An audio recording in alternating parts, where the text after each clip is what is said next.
जीवन रे आम ठेन आयमा हर गेको हजुआ मेनखान दुलारिया दो मिद हर गे हुयुआ। जुदी आम सारिगे जहां साथे मज सागै दहो सानायेद मेया तबे सब समय ओनागे पतियाव मे ओका आम उनी सम्बन्धेम बाडाया ओना दो आलम पतियावा ओका हड़ा मोचा खनेम आंजम आकादा मिदटांग कटिज माछा काथाñ मेना जीवन रे पैसा टाका हजुआ चालाआ बड़िज अक्तो हजुआ चालाआ मेनखान प्रिय हर मिद दमे चालाव लेन खान आर तीस हो बाय रुवाड़ हजुआ। ओनाते निजेर रेन प्रिय हर दो अड़ी नापाय ते दोहो कोपे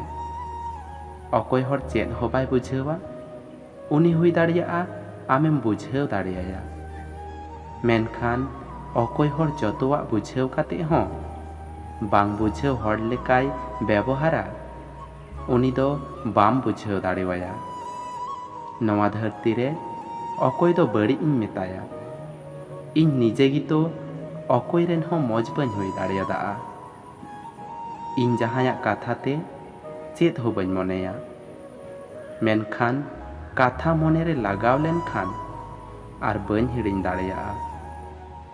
मेद दाग दो अड़ी आलगा तेगिम मुछेव दाड़ेया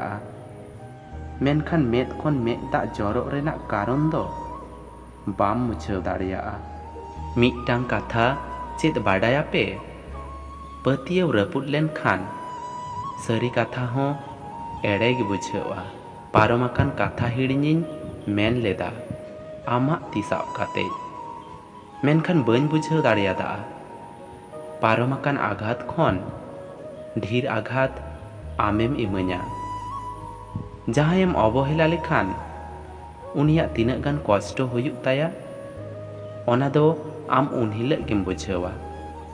तीस हिलग आम जहाय को अवहेला मेया अकोय थोड़ा तेगी रांगावा उनी दो बड़ी आलम मनेया लाहारे उनी साथे मेसाव लेन मे उनी चिन्हव लेम तबेम नेला थोड़ा तेगी रांगाव हर अड़ी गिको नापाया जहाय जहाना गिको मेन उचुगी आम दो शांतो ताहेन में चेदा से सितुंग जहाँ तिना गे बढ़ती ताहेन समुद्र दो तीस हो बाय आंजेद दाड़ेया। दुलार दो एमन मिदटांग दाया ओड़ाग काना ओकारे सहज तेम बोलो दाड़ेया मेनखान आमा जीवन आलाय काते हों ओंडे खन बाम उडुक दाड़ेया। मिदटांग काथा चे बाडाया पे किमिन दो हपन एरा लेका को हुयुआ मेनखान तीस हों हपन एरा दो बाको हुयुआ। तो बयहा को वीडियो मज पे बुझल का मिदटांग लाइक तबुन पे आर कमेंट दो आलु पे हिड़िया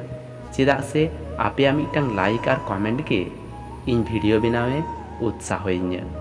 आर नोवा चैनल रे पे नवाई खान नोवा चैनल पे सब्सक्राइब तबुना।